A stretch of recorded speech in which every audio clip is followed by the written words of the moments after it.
Hello everyone, welcome back to my YouTube channel. तो आज की हम इस वीडियो में स्टार्ट करेंगे हमारे मौर्यस को। पर मौर्यस से पहले एक छोटा सा टॉपिक है जिसे हम देखेंगे कि जो मगधा था, आखिर मगधा का जो इतना सक्सेस हुआ वो क्यों हुआ।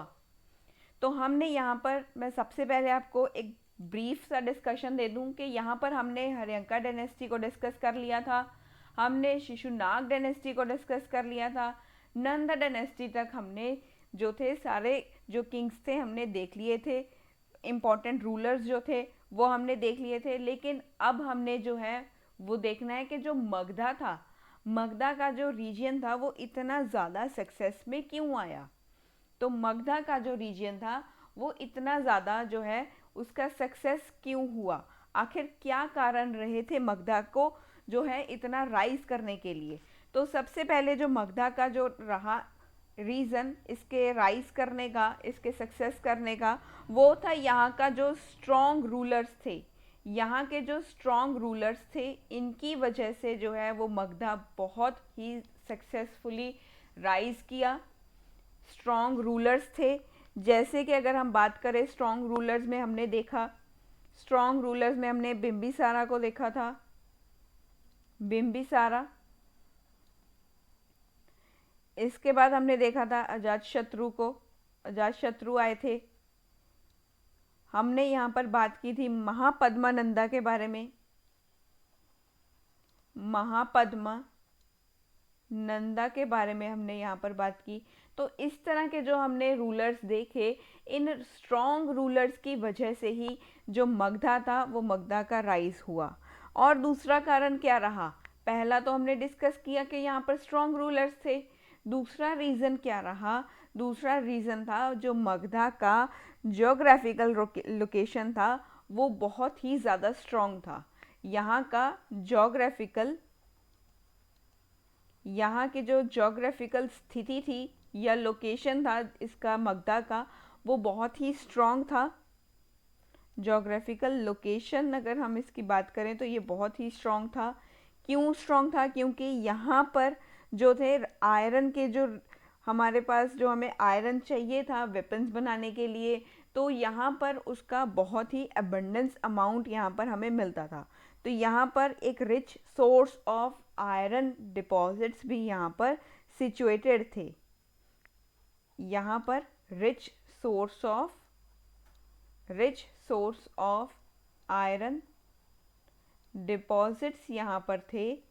तो इनकी वजह से जो कि हमें कहाँ पर दिखाई देते थे, ये थे राजगीर के पास, close to Rajgir, close to Rajgir के पास यहाँ पर जो थे आयरन डिपॉजिट्स बहुत एबंडेंस अमाउंट में थे, जिससे हमें वेपन्स बनाने में बहुत इजी हुआ करता था। तो ये सब चीज़ों के कारण यहाँ का जो जोग्राफिकल स्ट्रक्चर था वो बहुत स्ट्रॉन्ग था। और दूसरा जोग्राफिकल फीचर में अगर हम बात करें तो फिर मगधा की दो कैपिटल्स रही थी। हमने बात की थी मगधा की दो कैपिटल्स के बारे में कि इसकी दो कैपिटल हैं। एक तो थी हमारे पास राजगीर, राजगीर, और दूसरी थी हमारे पास पाटलिपुत्र। पाटलिपुत्र जो थी हमारे पास दूसरी जो यहाँ की कैपिटल थी। राजगीर जो था वो 5 पर्वतों से घिरा हुआ था। ये 5 पर्वतों से घिरा हुआ था, तो ये यहाँ पर एक सेफ प्लेस माना जाता था।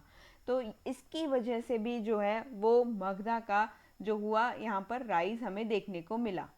तो यहाँ पर हमें मगधा के जो थे कुछ कारण यहाँ पर दिखाई दिए थे, जिसमें हमने यहाँ के जोग्राफिकल स्टेटस को भी देखा। पाटलिपुत्र का भी एक स्ट्रेटेजिक पॉइंट रहा था। पाटली जो पुत्र था इसका भी एक स्ट्रेटेजिक पॉइंट था, इसकी वजह से ही जो है यहाँ पर इसका एक इम्पॉर्टेंट रोल इसने यहाँ पर अदा किया, क्योंकि ये जो पाटलिपुत्र था इसको फोर्टिफाइड किया गया था, जो है वाटर फोर्ट था यहाँ पे। यहाँ पर जो किला था वो पानी से बना हुआ था, यहाँ पे वाटर फोर्ट था। मतलब कि अगर हम बात करें, ये अगर किला बना दिया, ये एक किला बना दिया और इसके चारों तरफ यहाँ पर पानी पानी छोड़ दिया, यहाँ पर पानी छोड़ दिया, तो इसके बीच में अगर हम जो है अलग अलग तरह के एनिमल स्पीशीज़ को दे छोड़ दिया जो बहुत ही वाइल्ड हैं, जिनका खतरा बहुत ज़्यादा है ह्यूमंस का यहाँ पर खतरा उनको ज़्यादा है, वो अटैक कर सकते हैं ह्यूमंस के ऊपर। तो उसकी वजह से ही यहाँ पर जो है इसको फोर्टिफाइड किया गया था वाटर फोर्ट से। यहाँ पर वाटर फोर्ट था जिसकी वजह से इसने एक स्ट्रैटेजिक पॉइंट को यहाँ पर इसने एक रोल प्ले किया था, एक स्ट्रैटेजिक पॉइंट का यहाँ पर इसने जो है वो रोल प्ले किया। तो इसकी वजह से भी जो है ये मगधा जो है वो राइज कर पाया बहुत अच्छे से।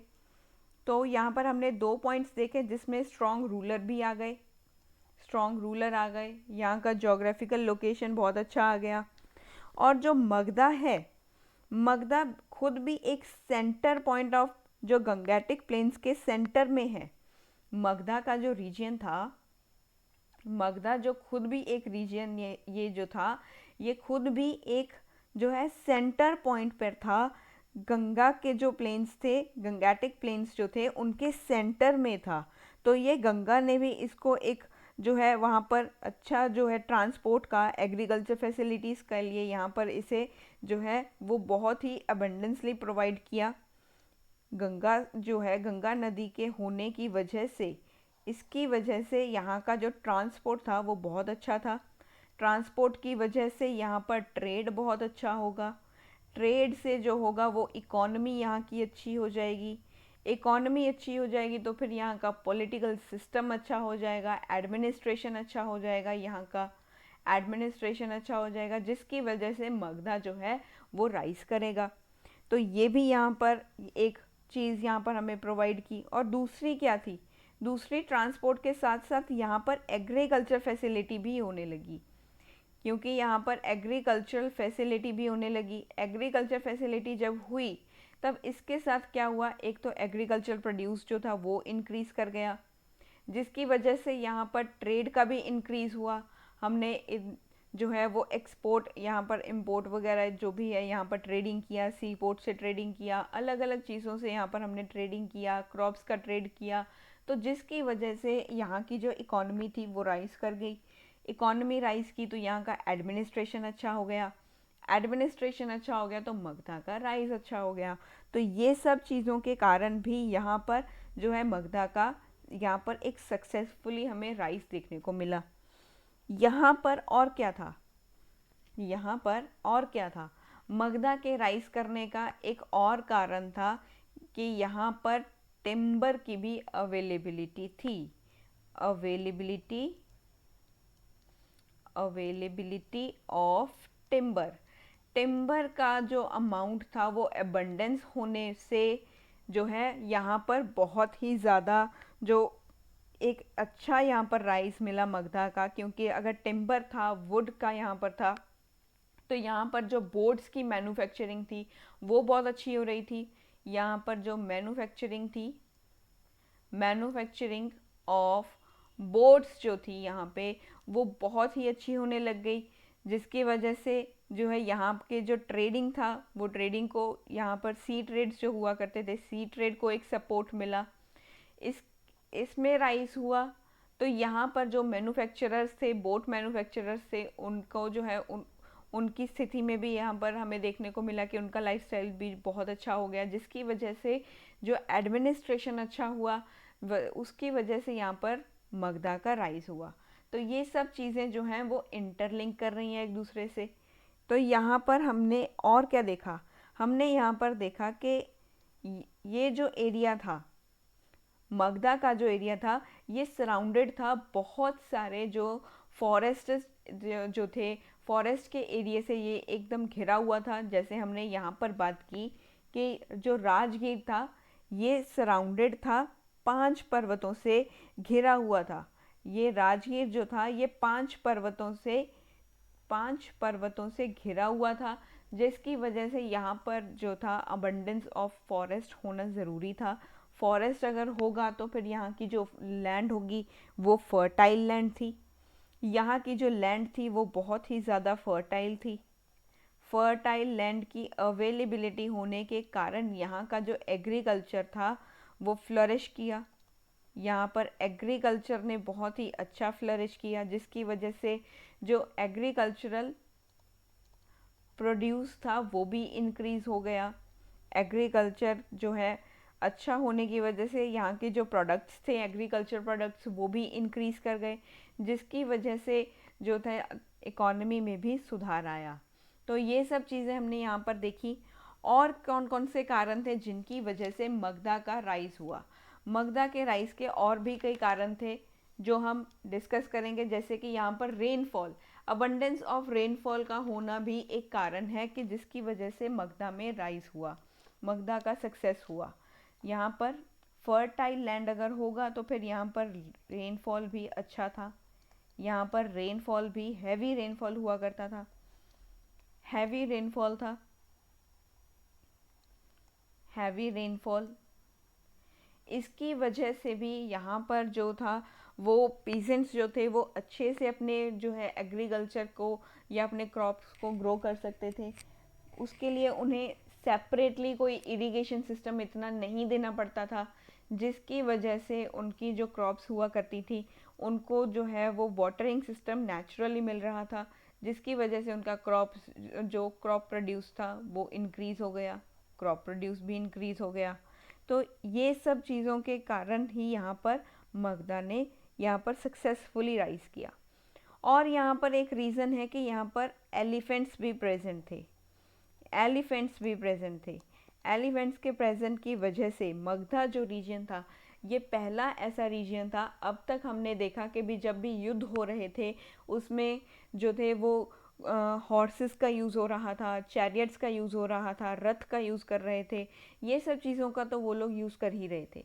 लेकिन मगधा एक ऐसा जो हमारे पास रीजन था जहाँ पर सबसे पहली बार जो है एलिफेंट्स का यूज़ किया गया, लार्ज स्केल पर एलिफेंट्स को यूज़ किया गया वॉर्स के लिए, ताकि वो जो इन्वेजन्स हो रहे थे या कोई भी आक्रमण हो रहा था उनके लिए जो है वो वॉर के बीच में वो हॉर्सेस के बजाय वो एलिफेंट्स को ज़्यादा प्रेफरेंस देते थे। एलिफेंट्स जो थे वो अब ज़्यादा प्रेफरेंस देते थे। यहाँ पर मगधा पहला रीजन था, Magadha first to use elephants.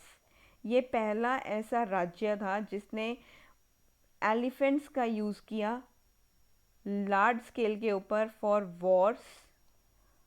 Wars against neighbours.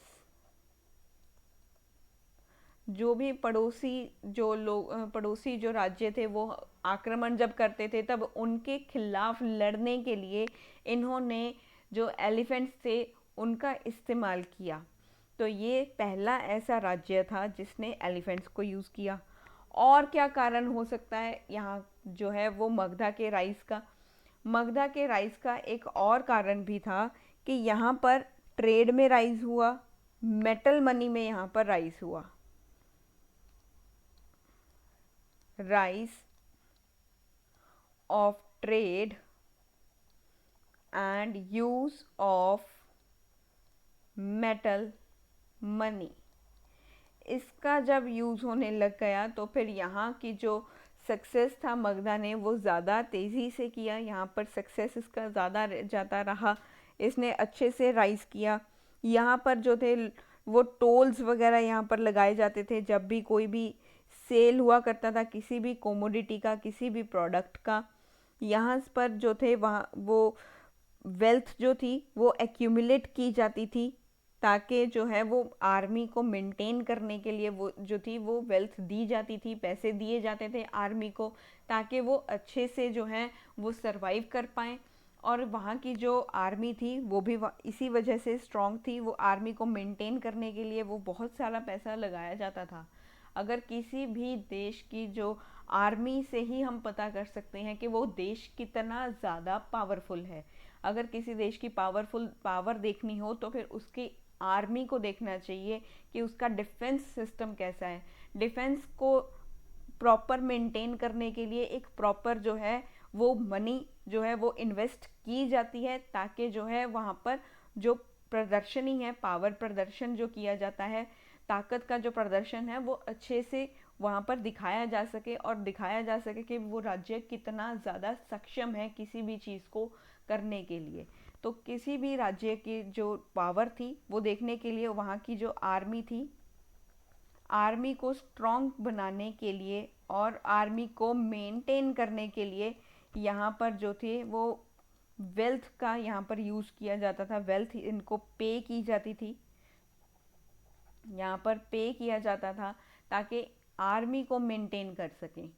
तो आर्मी को मेंटेन करने के लिए, और यहाँ पर जो टोल्स वगैरह थे, टोल्स से भी यहाँ पर जो टोल्स लगाए जाते थे, टोल टैक्सेस जो हुआ करते थे वो यहाँ पर लगाए जाते थे on sale of any commodity. Sale of commodity, कोई भी प्रोडक्ट या कोई भी कोमोडिटी जो हुआ करती थी उसके सेल के ऊपर यहाँ पर टैक्स लगाया जाता था।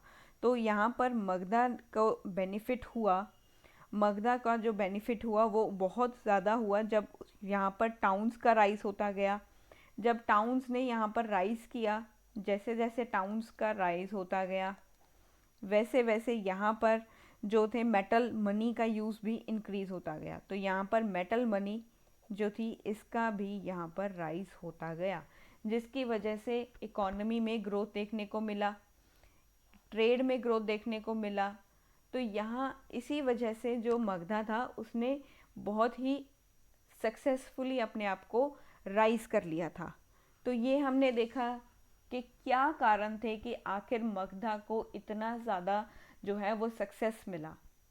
तो अब हम बात करेंगे नॉर्थ वेस्ट इंडिया के बारे में। यहाँ पर पर्शियन और मैसेडोनियन यहाँ पर मैसेडोनियन के स्पेलिंग थोड़े से गलत हैं, मैसेडोनियन बाय मिस्टेक हो गया, वेरी सॉरी। यहाँ पर मैसेडोनियन के स्पेलिंग ये हैं, आप देख लीजिए।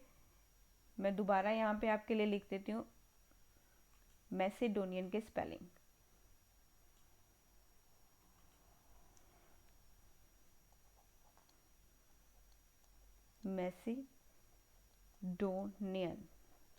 Macedonian invasion. यहाँ पर हम पर्शियन इन्वेजन को देखेंगे पहले। नॉर्थ वेस्ट इंडिया में Persian invasion, north west India में पर्शियन इन्वेजन, जैसे ये है हमारे पास, ये नॉर्थ वेस्ट रीजन आ गया, नॉर्थ वेस्ट रीजन आ गया। यहाँ पर हम देखेंगे जो पर्शियंस का इन्वेजन हुआ। तो बात करते हैं हमारे नॉर्थ ईस्ट इंडिया की। नॉर्थ ईस्ट इंडिया कौन सा आएगा? नॉर्थ ईस्ट इंडिया आएगा ये वाला रीजन, ये वाला जो रीजन था वो हमारा नॉर्थ ईस्ट रीजन है, नॉर्थ ईस्ट रीजन है, और ये नॉर्थ वेस्ट रीजन है। तो नॉर्थ ईस्ट इंडिया में क्या हुआ? नॉर्थ ईस्ट इंडिया में पहले बात करेंगे, नॉर्थ ईस्ट इंडिया में मगधा जो था एक पावरफुल एम्पायर था। यहाँ पर मगधा जो था, यहाँ पर मगधा रीजन था, यहाँ पे मगधा था। मगधा रीजन जो था वो एक पावरफुल रीजन था, ये एक पावरफुल रीजन था जिसमें धीरे धीरे छोटे छोटे जो राज्य थे, जिसमें किसमें, मगधा में जो छोटे छोटे राज्य थे, स्मॉल जो प्रोविंसेस थी, इनको मगधा अपने साथ विलीन करता जा रहा था, मिलाता चला जा रहा था। तो यहाँ पर मगधा का राइज होता गया। जैसे मगधा ने जितने भी छोटे छोटे राज्य थे या गण राज्य हुआ करते थे उनको अपने साथ मिलाना शुरू कर दिया, उनको अपने साथ मिलाना यहाँ पर उसने शुरू कर दिया था। तो ये था हमारे पास पहले नॉर्थ ईस्ट इंडिया में क्या हो रहा है। यहाँ की पिक्चर एक बार समझ में आई कि ये जो एरिया था नॉर्थ ईस्ट इंडिया में हमारे पास क्या हो रहा था। नॉर्थ ईस्ट इंडिया में मगधा जो है वो एक पावरफुल राज्य के रूप में उभर कर आ रहा था, एक पावरफुल एम्पायर के रूप में ये उभर रहा था, जिसमें हमने देखा कि इसने जो छोटे छोटे राज्य और गणराज्य थे, इसने उन सब को अपने साथ मिलाना शुरू कर दिया, उन सब को अपने अंदर ही विलीन करता ये चला जा रहा था, उनको अपने अंदर ही ये समाता चला जा रहा था। तो यहाँ पर इसने इस तरीके से अपने आप को एक पावरफुल एम्पायर के रूप में क्रिएट किया। तो ये था नॉर्थ ईस्ट इंडिया के बारे में। अब नॉर्थ वेस्ट इंडिया में क्या हो रहा था? जैसे नॉर्थ ईस्ट इंडिया में मगधा जो था वो अपने आप को राइज कर रहा था, तो नॉर्थ वेस्ट इंडिया में, नॉर्थ वेस्ट इंडिया में जो हालात थे वो कुछ और ही थे। यहाँ के जो हालात थे वो बहुत ही अलग थे। East India, north east India के जो कंपैरेटिव नॉर्थ वेस्ट इंडिया में जो यहाँ पर कंडीशंस थी, यहाँ के हालात थे, वो बहुत ही अलग थे as comparative to north east India. ये बात है अराउंड 6th सेंचुरी बीसी की। हम 6th सेंचुरी बीसीई की बात कर रहे हैं, जहाँ पर नॉर्थ वेस्ट इंडिया में जो पिक्चर थी वो अलग ही चल रही थी। यहाँ पर क्या हो रहा था? यहाँ पर हो क्या रहा था?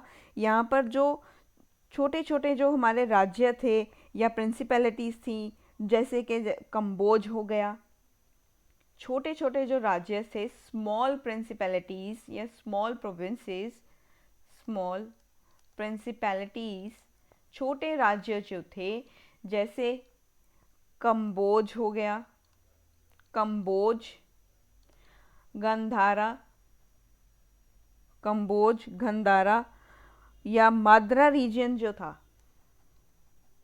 मद्रास जो थे, ये एक दूसरे से ही लड़ाई कर रहे थे, एक दूसरे से ही इनकी बैटल चल रही थी, वॉर चल रहा था, एक दूसरे से ही लड़ रहे थे। तो ये लड़ रहे थे किससे? एक दूसरे से, फॉट वन अनदर, एक दूसरे के साथ ही लड़ाई लड़ रहे थे।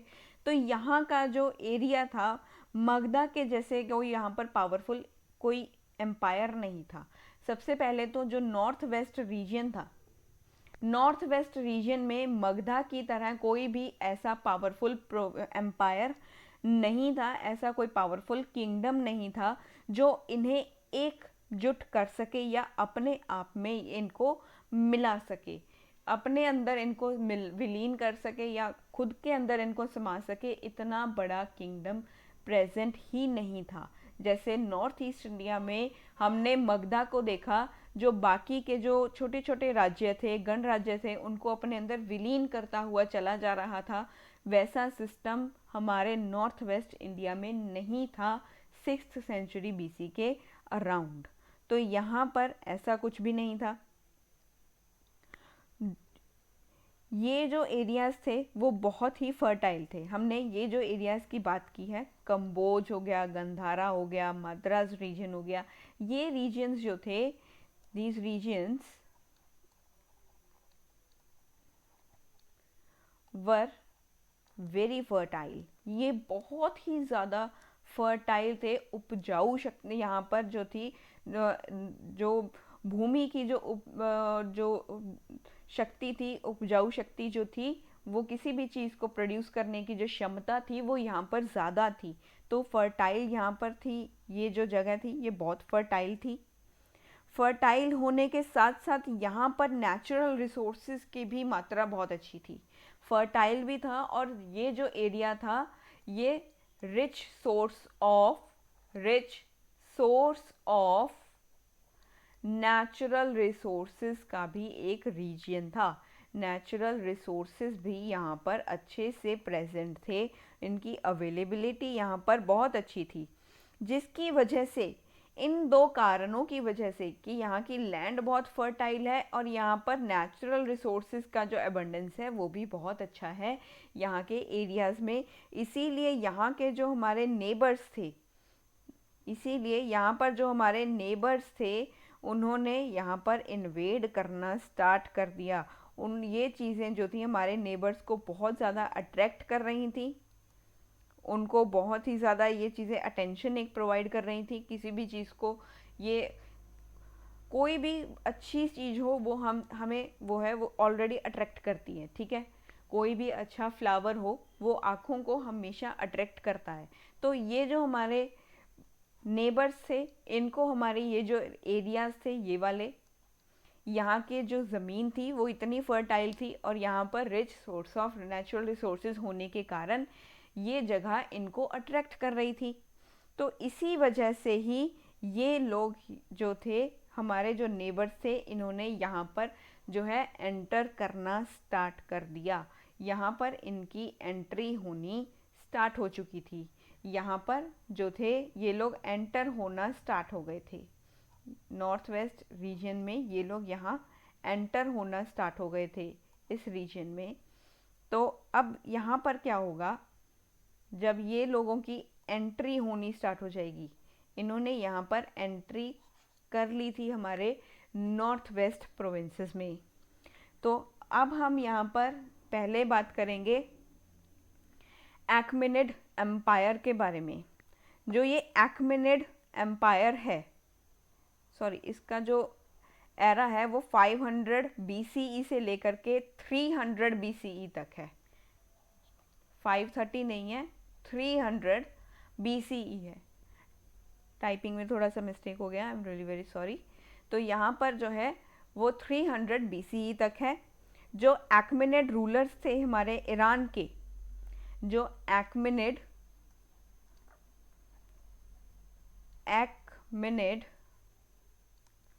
रूलर्स जो थे हमारे ईरान के,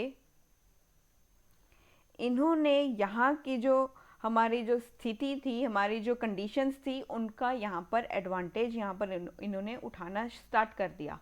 यहाँ के जो स्थिति कैसी थी, ये लोग आपस में लड़ रहे थे, इन्हीं लड़ाई का इन्होंने फ़ायदा उठाया, इनकी आपस की लड़ाई का इन्होंने फ़ायदा उठाया। इसीलिए कहते हैं कि भी आपस में मिलकर रहना चाहिए, ताकि बाहर वाले को मौका ही ना मिल पाए कि भी वो आपको तोड़ सके। तो यहाँ से जो है हमें देखने को मिला कि ये जो रीजन्स थे वो आपस में लड़ रहे थे, आपस में ही फाइट कर रहे थे। तो इनकी इसी फाइट का इन लोगों ने एक फ़ायदा उठाया, एडवांटेज इन्होंने यहाँ पर लेना स्टार्ट कर दिया। इसी एडवांटेज की वजह से इन्होंने जो है वो इन्वेड किया, इन्होंने जो है वो पेनिट्रेट किया हमारे नॉर्थ वेस्ट फ्रंटियर रीजन में। Penetrate north west frontier region में इन्होंने पेनिट्रेट करना स्टार्ट कर दिया। तो यहाँ पर ये लोग आना स्टार्ट हो गए, अपना इन्होंने जो है वो दिखाना स्टार्ट कर दिया कि हम यहीं पर रहेंगे, हम यहाँ पर आ रहे हैं। तो इन्होंने यहाँ पर अपनी दखल अंदाज़ी देनी स्टार्ट कर दी। तो जिसकी वजह से क्या हुआ, जो हमारे सबसे पहले इन्वेडर जो यहाँ पर आए थे वो थे साइरस, जिनका जो एरा है वो है 559 से लेके 530 BCE तक। साइरस जो थे वो यहाँ पर सबसे पहले आए थे। और साइरस जो थे, साइरस फाउंडर थे एक्मेनिड एम्पायर के।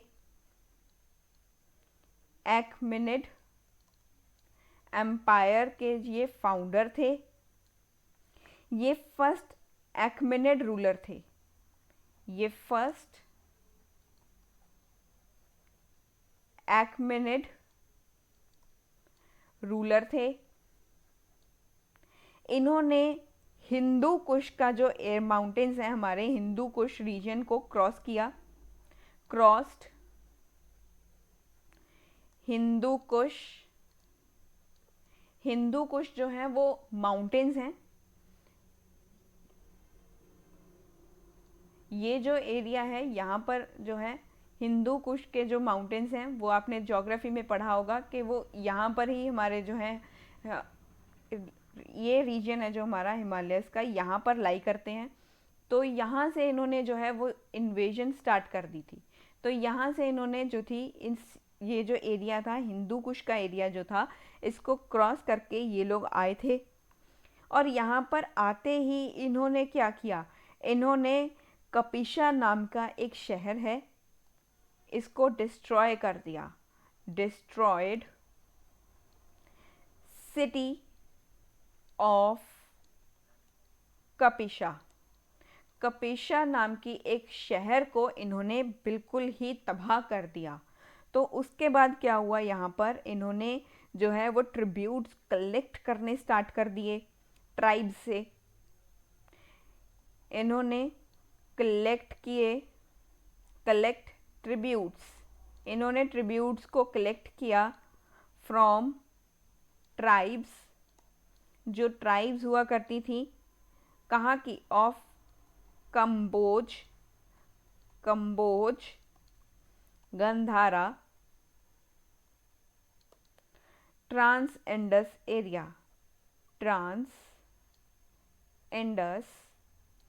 एरिया।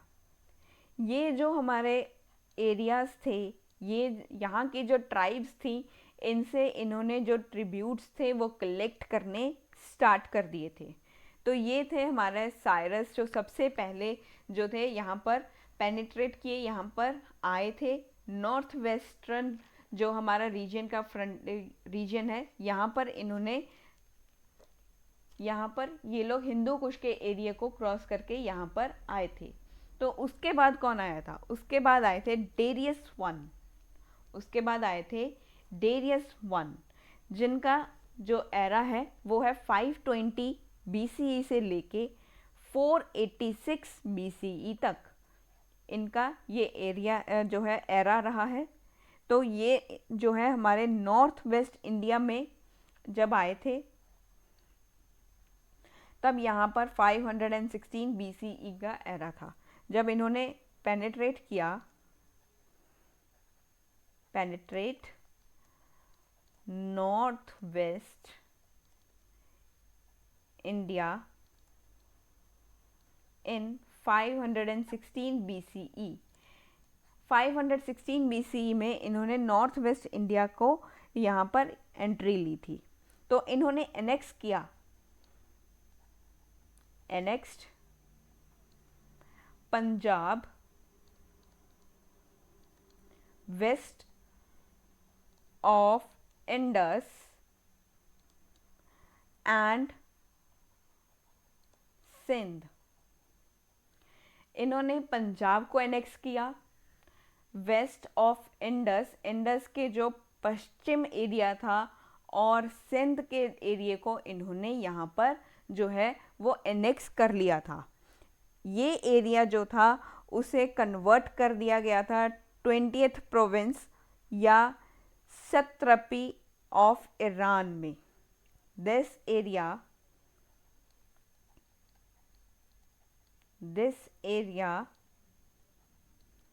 कन्वर्टेड, इन्होंने इस एरिया को कन्वर्ट कर दिया था इनटू 20th प्रोविंस और सत्रपी ऑफ ईरान। इसमें इन्होंने जो है इसको कन्वर्ट कर दिया था, और यहाँ पर ये लोग ट्रिब्यूट लिया करते थे। ट्रिब्यूट जो ये एरियाज इनको पे करते थे वो था 1/3। ये जो एरियाज थे, these areas paid tribute of 1/3 of total revenue. 1/3 of total revenue Iranian received from its Asian provinces। इनके जो एशियन प्रोविंसेस जितना इन्हें जो है रेवेन्यू पे करते थे, उसका 1/3 ये लोग इसी रीजन से लिया करते थे। इन रीजन से ये लोग 1/3 जो है वो यहाँ पर ट्रिब्यूट लिया करते थे। ये ट्रिब्यूट था जो ये लोग लेते थे, ट्रिब्यूट दिस एरिया पेड। ये जो एरियाज हैं वो कितना इनको ट्रिब्यूट पे करते थे, वो था 1/3 जितना भी ये टोटल रेवेन्यू जो है ईरान जो रिसीव करता था एशियन प्रोविंसेस का, उसका 1/3 ये लोग इनसे लिया करते थे। तो ये थे डेरियस वन के बारे में। चलिए बात करते हैं नेक्स्ट जो हमारे आए थे, जर्जीज। जर्जीज का जो एरा था वो था 486 से 465 बीसीई तक। यहाँ ये जो इनका एरा था वो है 486 से 465। ये डेरियस वन के बेटे थे, son of Darius one. Darius one के ये बेटे थे। इन्होंने इंडियंस को एम्प्लॉय करना स्टार्ट किया था, जो भी लंबे युद्ध हुआ करते थे ग्रीक्स के साथ। Employed Indians in long Wars, जो लंबे युद्ध हुआ करते थे अगेंस्ट, किसके अगेंस्ट हुआ करते थे ये हुआ करते थे ग्रीक्स के अगेंस्ट। जितने भी लंबे युद्ध हुआ करते थे उसमें इन्होंने इंडियंस को एम्प्लॉय करना स्टार्ट कर दिया था। India continued to be the part of Iranian empire. इस जो ये एरा जो था इसमें भी जो इंडिया था इसने ये पार्ट बन के रहा ईरानियन एम्पायर का। इंडिया यहाँ पर भी इसने continued to be part of Iranian empire. ये अभी हम पर्शियन इन्वेजन की बात कर रहे हैं जो नॉर्थ वेस्ट रीजन में आया था। नॉर्थ वेस्ट रीजन तक ये जो आया था हम उसकी बात कर रहे हैं। तो यहाँ पर ये इंडिया जो था ये कंटिन्यू रहा, जो ईरानियन एम्पायर का हिस्सा बनने का यहाँ तक इसने कंटिन्यू रखा। ये कंटिन्यू तब तक रखेगा जब तक यहाँ पर अलेक्जेंडर का इन्वेजन नहीं हो जाता।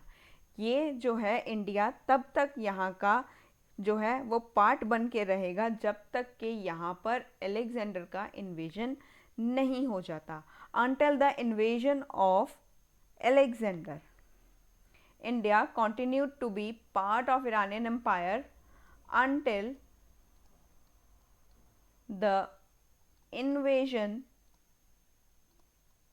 of Alexander। जब तक अलेक्जेंडर का इन्वेजन नहीं हो जाता ये ईरानियन एम्पायर का ही पार्ट बन के रहेगा। तो हमने जर्जिस के बारे में देखा। नेक्स्ट हम देखेंगे कि ये जो पर्शियंस का जो इम्पैक्ट है वो इंडिया पर कैसे पड़ा। अभी किसी भी चीज़ का कोई ना कोई प्रभाव तो किसी ना किसी के ऊपर पड़ता ही है। हर चीज़ का जो है एक प्रभाव जो है वो दूसरे जो है उसके ऊपर रहता है। तो पर्शियंस का भी इंडिया के ऊपर कुछ प्रभाव रहा, हम उसको देखेंगे। जिसमें हमने देखा कि यहाँ पर इंट्रोडक्शन हो चुका था, यहाँ पर इंट्रोडक्शन हो चुका था खरोष्टी स्क्रिप्ट का। खरोष्टी एक स्क्रिप्ट है जो डिराइव की गई है, ये डिराइव की गई है, derived from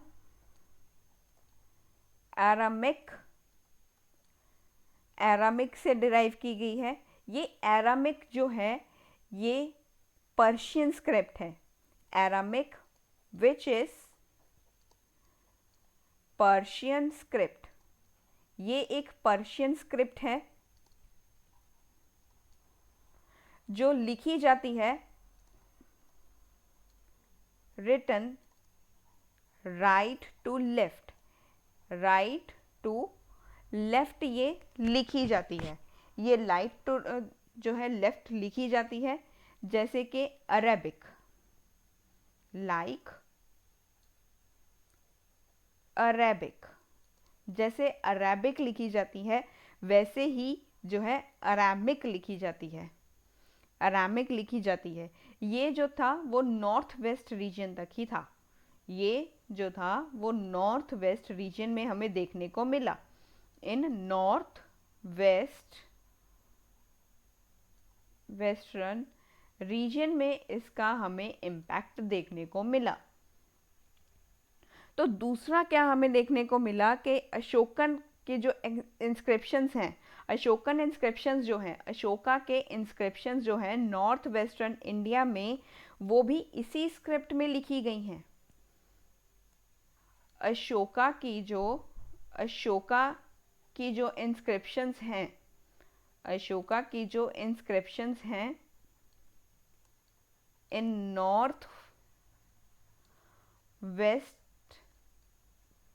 north western India, वो भी इसी लैंग्वेज में जो है इसी स्क्रिप्ट में लिखी गई हैं। आर रिटन इन दिस, वो भी इसी स्क्रिप्ट में लिखी गई हैं।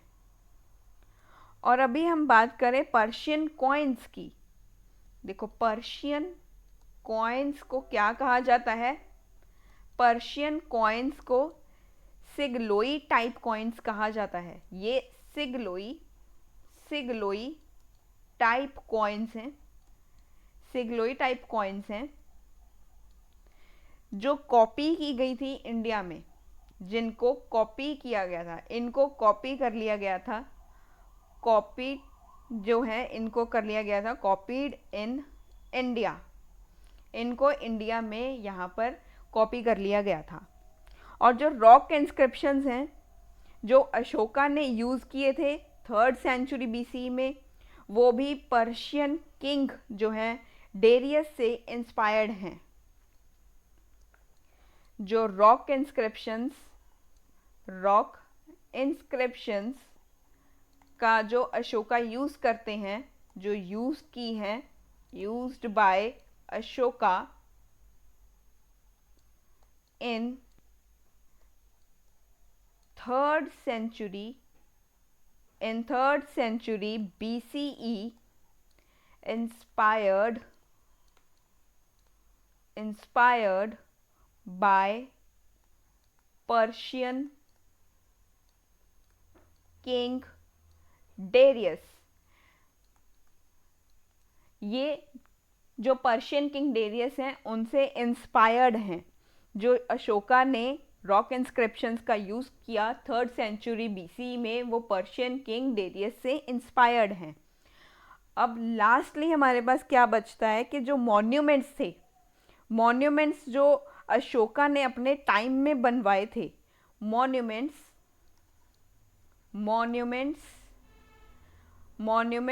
जो अशोका ने built in time of Ashoka, जो अशोका के समय में जो मॉन्यूमेंट्स बने थे वो बेल शेप्ड कैपिटल्स थे, बेल शेप्ड कैपिटल्स थे, और प्रेम्बल ऑफ अशोकाज एडिक्ट, और जो प्रेम्बल्स ऑफ अशोका एडिक्ट्स थे वो भी जो इन्फ्लुएंस थे वो ईरानियन इन्फ्लुएंस से ही थे। बेल शेप्ड कैपिटल्स एंड जो प्रेम्बल्स थे, प्रेम्बल्स ऑफ अशोकाज एडिक्ट्स, अशोका के जो एडिक्ट्स थे और बेल शेप्ड कैपिटल्स जो थे, ये भी जो है उनका इन्फ्लुएंस कहाँ से मिलता है? उनका इन्फ्लुएंस हमें मिलता है ईरान से। हैव ईरानियन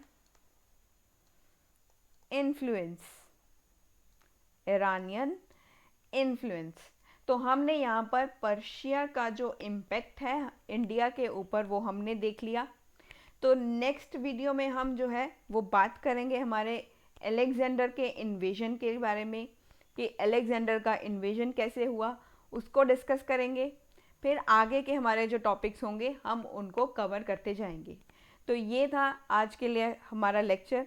मिलते हैं नेक्स्ट लेक्चर में जिसमें हम अलेक्जेंडर को डिस्कस करेंगे, जैसे मैंने पहले भी बताया। तो अगर आपको वीडियो अच्छी लगी हो तो subscribe to my channel, share the video, and keep watching and keep supporting me. Thank you so much.